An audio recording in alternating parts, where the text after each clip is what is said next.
Bienvenue à toutes et à tous sur ma chaîne consacrée au système de contrôle commande open source ProView. J'ai souhaité à travers cette vidéo vous présenter le système ProView et vous partager mon retour d'expérience par la création de cette chaîne qui vous permettra de découvrir les étonnantes possibilités de ce système de contrôle commande. Le système ProView est probablement le premier et le seul système de contrôle commande open source au monde, qui a été créé par une société de métallurgie suédoise, la société SSAB, qui a donc été à l'origine du développement de ce système il y a maintenant plus de 25 ans. Aujourd'hui, le système ProView est utilisé par cette société sur ses process de production, avec plus de 600 stations à ce jour en service. Alors en fait, le système ProView est constitué d'une suite logicielle sous licence GPL open source, destinée à fonctionner sous système d'exploitation Linux et sur des plateformes de PC standard. Alors l'utilisation de plateformes de PC standard permet également de ne pas être lié à du matériel spécifique et de pouvoir installer ce système sur tout type de PC, à la fois des PC industriels, mais aussi des PC de bureau, voire même des PC de récupération. Alors la gratuité du système ProView et l'utilisation de PC standard permet de concevoir des solutions d'automatisme à très faible coût. Alors il existe un site internet dédié à ProView, donc proview.se. Sur ce site, vous allez pouvoir découvrir toutes les fonctionnalités de ce système. Vous aurez également accès au lien de téléchargement, à de l'aide en ligne également, et aussi un forum maintenu par l'équipe de développement de ProView. Ce forum est à la fois anglophone mais également francophone et présente donc le gros avantage de pouvoir dialoguer directement avec l'équipe de développement du système. Donc concernant l'historique de ProView, comme nous l'avons vu, c'est un système qui date déjà de plus de 25 ans. Effectivement, le projet a démarré en 1989. 1990-93, c'est la période des premiers essais en production, avec la première révision qui est apparue également en 93. Deux autres dates importantes. 2002, c'est la première version sur système d'exploitation Linux. 2006, le système ProView est mis sous licence GPL open source. Et en 2016, à l'époque où je réalise cette vidéo, la dernière révision disponible en téléchargement sur le site de proview.se est la révision 5.4. Voyons à présent de quoi est constituée la suite logicielle ProView. Alors, première partie, l'environnement de développement, qui est l'environnement principal du système. À partir de cet environnement, on va assurer les tâches de conception et de programmation de notre application. On va également réaliser la conception des IHM, des interfaces homme-machine, des synoptiques. On va réaliser les tâches de configuration du réseau d'interconnexion entre nos différentes stations. Et on va pouvoir également réaliser les tâches de simulation de notre application avant de transférer notre programme dans les stations automates. Deuxième partie, le runtime. Le runtime est un environnement qui sera utilisé à la fois par les stations opérateurs et par les stations process, c'est-à-dire les stations dans lesquelles vont tourner les automates soft. Ce runtime, qui constitue l'environnement opérateur à part entière, va nous permettre d'accéder aux synoptiques, également aux vues de courbe, ainsi qu'au listing des alarmes. Donc cet environnement va permettre également donc de faire tourner les programmes automates dans les stations dédiées, les stations process. Troisième partie, l'environnement de sauvegarde. Donc afin d'assurer donc la fonction d'historisation de données, on va donc mettre en œuvre une station de sauvegarde dans lequel sera installé donc cet environnement. En fait, cet environnement ProView va utiliser donc une base de données qu'il faudra également installer sur cette station. Et en standard, donc le système ProView utilise une base de données open source également, il s'agit donc de MySQL. Quatrième partie de la suite logicielle ProView, c'est un runtime un peu particulier, un runtime destiné donc aux plateformes Android et en particulier les tablettes. Donc ce runtime va nous permettre de réaliser des IHM connectés. On va pouvoir utiliser ensuite ces tablettes, pourquoi pas, pour des applications en local, au plus près du process, dès l'instant où on a par exemple une connectivité Wi-Fi sur site.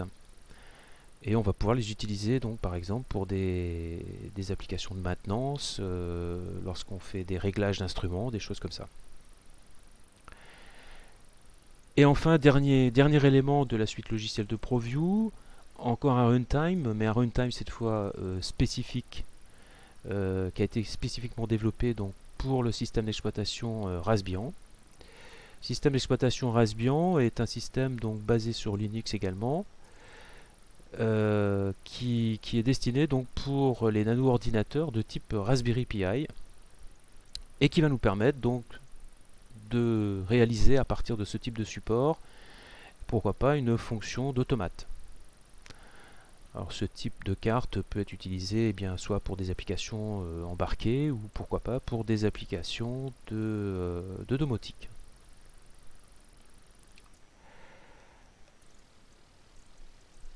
Alors regardons à présent quelques exemples de vue d'écran des différents environnements que nous venons de voir précédemment.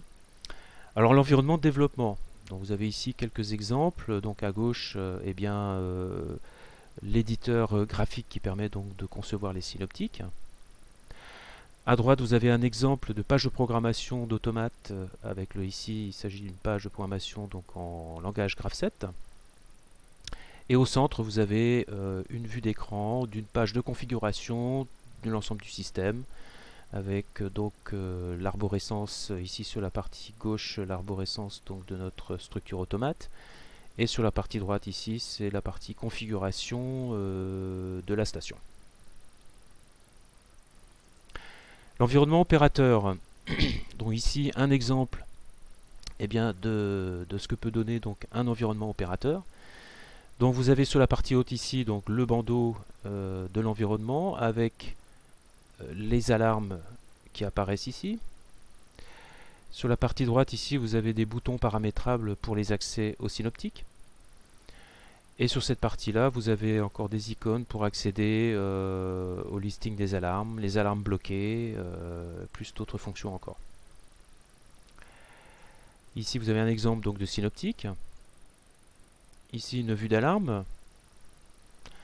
Et enfin ici, un exemple de vue d'un faceplate de régulateur. L'automate programmable soft. Donc tout d'abord, à préciser donc, que la programmation d'un automate soft sous ProView se fait de façon totalement graphique, mais c'est également une programmation qui est orientée objet. Vous avez également la possibilité d'insérer dans les configurations d'automate, vous avez la possibilité d'insérer donc des pages soit de script ou éventuellement même de parties programmées en langage C, C++, voire même Java. Alors ici, je vous ai représenté donc trois exemples de pages de programmation. Les fonctions logiques, encore une fois toujours en programmation graphique. La programmation Graph7, toujours graphique également. Et ici la programmation d'une boucle de régulation, également en représentation graphique aussi.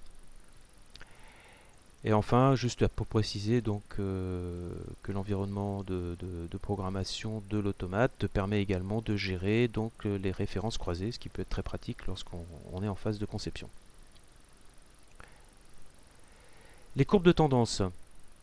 Donc comme nous l'avons vu précédemment, donc il est possible donc de mettre en œuvre une station de sauvegarde donc pour historiser les variables. Alors ici je vous présente bien deux exemples donc de vue d'écran. À gauche donc c'est une vue d'écran donc en temps réel cette fois ici, hein, vue de tendance temps réel. Et sur la partie droite donc vous avez un exemple d'une représentation d'une courbe, mais cette fois-ci en historique. Alors voyons à présent donc les systèmes d'acquisition d'entrée-sortie que l'on va pouvoir utiliser avec le système ProView. Alors tout d'abord les réseaux de terrain. Donc ProView est compatible avec plusieurs protocoles industriels. Je ne vais citer ici que 3 protocoles, je dirais les plus connus. Vous avez donc le protocole Modbus, en TCP/IP notamment, le protocole Profibus et les protocoles Profinet. Les interfaces d'entrée-sortie. Alors, premier exemple d'interface d'entrée-sortie, plutôt destinée, on va dire, à la réalisation de prototypes, à l'enseignement, éventuellement à des applications domotiques. Il s'agit ici d'une interface donc connectable par contre en USB, mais qui a l'énorme avantage d'être reconnue nativement par ProView sans installation de driver. C'est une interface donc, qui est disponible sur le site de Wellman sous forme de kit ou déjà monté à un prix relativement modeste. Je crois que le prix est de l'ordre d'une cinquantaine d'euros à peu près. Et la référence donc, de cette interface c'est la K8055.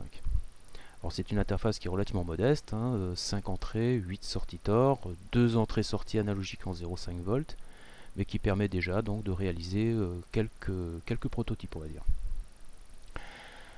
Alors ensuite, pour les applications cette fois-ci plus industrielles, je vous cite ici donc 3 exemples, on pourrait en citer également d'autres. Donc vous avez des interfaces compactes hein, de type Modicon Momentum. Ensuite, vous avez des interfaces modulaires de type Vago, où là vous rajoutez donc des interfaces complémentaires en fonction du nombre et de la nature des signaux que vous souhaitez traiter. Et enfin, troisième exemple, qui ressemble plus ici à un rack déporté d'entrée-sortie, qui est du matériel donc Schneider Electric de la gamme Adventis, où là c'est le même principe, vous rajoutez également des cartes supplémentaires en fonction, toujours pareil, hein, des signaux et de la quantité d'entrée-sortie que vous souhaitez traiter. Alors en résumé maintenant, eh bien, revoyons ensemble l'ensemble des fonctionnalités que le système ProView donc, va nous permettre de réaliser. Eh bien, on avait vu donc la station ingénieur dans lequel on va installer donc l'environnement de développement, les stations opérateurs dans lesquelles on aura donc les runtime stations opérateurs, la station process où on va faire donc tourner les automates, dans lequel on va installer donc le runtime de la station process, la station sauvegarde donc pour l'historisation des données, pour l'historique, où on va installer donc l'environnement de sauvegarde plus eh bien, la base de données MySQL, et la tablette Android dans laquelle donc on viendra installer donc le runtime spécifique donc pour ce type de plateforme. Voilà, nous arrivons au terme de cette vidéo. J'espère qu'elle vous aura plu et qu'elle vous aura permis donc de découvrir ce système ProView et qu'elle vous aura donné envie d'en connaître davantage. Donc pour le moment la chaîne vient à peine de s'ouvrir, donc pour le moment donc les tutos ne sont toujours pas disponibles, donc je vais les réaliser au fur et à mesure parce que ça prend également beaucoup de temps et c'est la première chaîne que je réalise, donc j'espère que vous serez indulgents également donc, sur les maladresses que j'aurais peut-être pu à voir lors de la réalisation déjà de cette première vidéo. Voilà, je vous remercie de votre attention et puis ben, à bientôt sur les tutos. Au revoir.